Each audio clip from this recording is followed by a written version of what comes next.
Hello everybody and welcome back to another video. Today we are going to be looking at Larger Than Life by Brent Faiyaz and 1989 Taylor's Version by Taylor Swift. First, I'm going to start out with Larger Than Life by Brent Faiyaz. Now, I did not know this album came out. I heard it from a friend and I was like, oh my god, a new Brent Faiyaz album?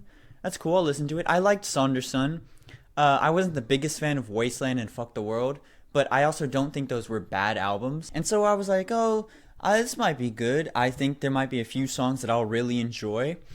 But I have to say, that wasn't really my opinion after I listened to the album. This album is really short. It's only 36 minutes. And you know me, I love my short albums. I hate long albums. And so I was like, okay, 36 minutes, that's great.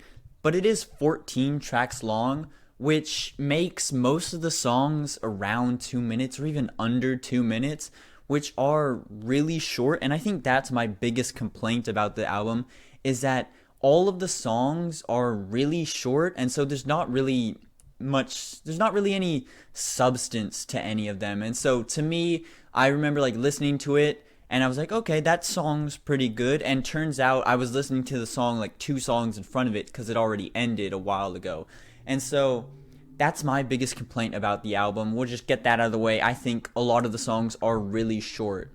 And next is the amount of features. There are a ton of features on this album, which I don't think necessarily is a bad thing. I don't think it was done poorly on here, but I think there are just too many. There are 12 features on the album within 14 tracks. There are maybe 4 or 5 songs with just Brent on it, which I think isn't great, because I like Brent by himself. I think he's a great songwriter, he's a great singer, so I think he can definitely hold a song by himself. I don't know why the majority of songs on this have 2 features on them, and the amount of features just kind of make this album feel a little cluttered. It just feels like he's trying to do too much with way too little. Maybe if he cut some of the tracks and made them a little bit longer, I think I would have liked this album a lot more. There were some standouts that I did enjoy, like Moment of Your Life, Pistachios, and Wherever I Go. Those are probably my top 3 on the album right now.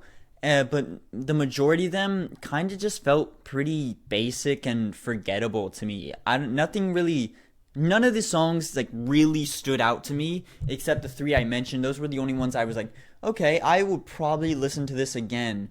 But the other ones, they just kind of felt really basic, and even like they felt so similar to each other that I can't really tell them apart even now. Like looking at the track list and trying to think about the songs, I can't really tell what they sounded like. Now, I do have to say, I've only listened to this album once so far. It just came out, but as of now, this is probably my least favorite Brent album.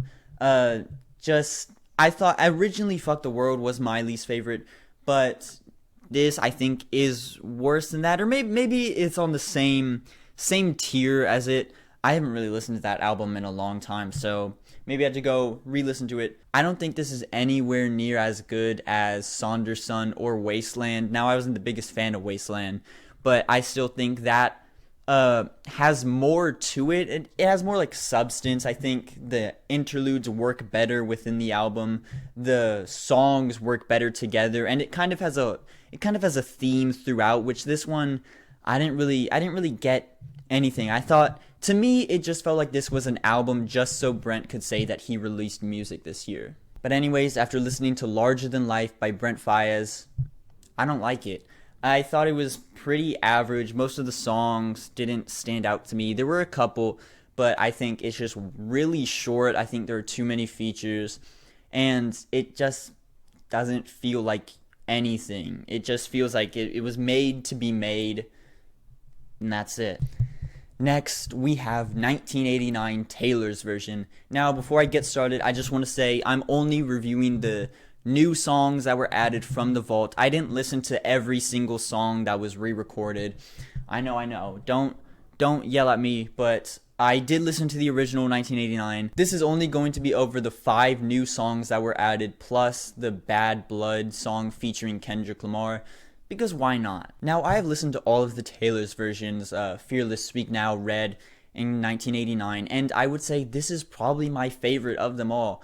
To me, the Fearless and Speak Now one didn't really add much. The Red was good, but I think this one had more songs that I enjoyed, specifically from Taylor's version, than any of the other ones. And now 1989 is not my favorite Taylor album. I think it's a little overrated, but this version made me like it a lot more. I think all of the songs that were added on this one, except for the Kendrick Lamar Bad Blood, are better than all of the songs on the original one. These are probably, like, if you made me rate all of 1989, these songs would be at the top.